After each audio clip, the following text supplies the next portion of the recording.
చెప్తున్నాం కదా, సుమన్ శెట్టి గారు ఒకానొక సిచ్యువేషన్ లో ఏం ఆడతాడబ్బా, ఈ వ్యక్తి ఎందుకున్నాడబ్బా అనుకున్న వ్యక్తులే ఇప్పుడు సుమన్ శెట్టి గారు ఉండింటే బాగుండే, ఆడితే బాగుండే, టాప్ 5 లో ఉండాల్సిన వ్యక్తి అలాంటి వ్యక్తి ఎలిమినేట్ అయిపోతున్నాడు.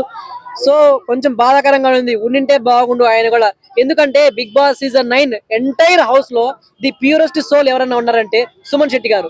చాలా చాలా మంచిగా ఆడుతున్నారు. ఎవరితో కన్నింగ్, అలా కన్నింగ్ అనే మాట ఎక్కడ లేకుండా, నెగిటివిటీ 0.00% కూడా ఎక్కడ లేకుండా మెయింటైన్ చేస్తున్న వ్యక్తి సుమన్ శెట్టి గారు. తను ఒక టాప్ 5 లో ఉండింటే బాగుండు అనిపించింది. బట్ అన్ఎక్స్పెక్టెడ్ గా అయితే ఎలిమినేట్ అయిపోయి ఇది ఒక షాకింగ్ ఎలిమినేషన్ గా అనిపిస్తుంది.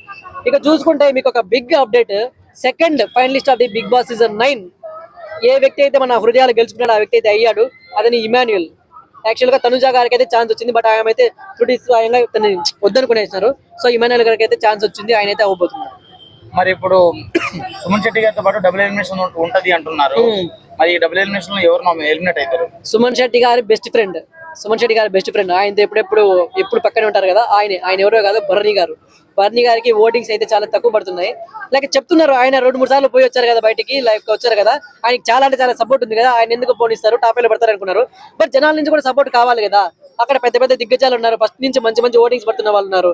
సో వీళ్ళకి కొంచెం తక్కువ ఓటింగ్ పడి, ఓకే భరణి గారికి 70% అయితే వెళ్ళిపోతున్నారు. ఇంకా చూసుకుంటే డిమాండ్ పవన్, సంజనా గారు అయితే వాళ్ళకి 30% ఛాన్స్ ఉంది. ఓకే, సో మరి డిమాండ్ పవన్ ఎలిమినేట్ అవుతాడు అని చెప్తున్నారు, మరి మీరేమంటారు? డిమాండ్ పవన్ ఎట్టి పరిస్థితుల్లో అయితే ఎలిమినేట్ అంటే టాప్ 5 అయితే ఉండబోతున్నాడు. ఎందుకంటే రీతు చౌదరి ప్రీవియస్, రీతు చౌదరి తర్వాత అంటారు కదా, రీతు చౌదరి ముందర, రీతు చౌదరి తర్వాత అన్నట్టుగా గేమ్ అయితే ఉండబోతుంది. మంచిగా ఆడుతున్నాడు, ప్రతి ఒక్కరితోనే మింగిల్ అవుతున్నాడు, ప్రతి ఒక్కరితోనే మంచిగా ఆడుతున్నారు. సో డిమాండ్ పవన్ ఖచ్చితంగా టాప్ 5 లో ఉంటాడు. ఎలిమినేట్ అయితే బాగోదు, ఎలిమినేట్ కాకూడదు అనిపించింది. బిగ్ బాస్ 9 మొత్తంలో ఎంటర్టైన్మెంట్ పర్సన్ ఎవరు బాగా ఎంటర్టైన్ చేస్తారు?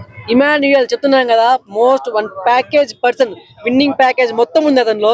గేమ్ పరంగా చూసుకోవచ్చు, కామెడీ పరంగా చూసుకోవచ్చు, బాండింగ్స్ పరంగా చూసుకోవచ్చు, ప్రతి ఒక్క దాంట్లో.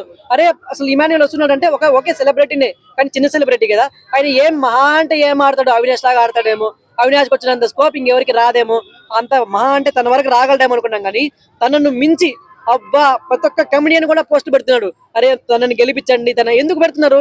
తనలో సత్తా లేనప్పుడు ఎవరు పెట్టరు, కానీ సత్తా ఉంది, సత్తా ఉన్న వ్యక్తి ప్రతి ఒక్కరితో మంచిగా ఆడి గెలుస్తున్నాడు. సో తను కూడా గెలిస్తే బాగుండు అనిపిస్తుంది నాకైతే.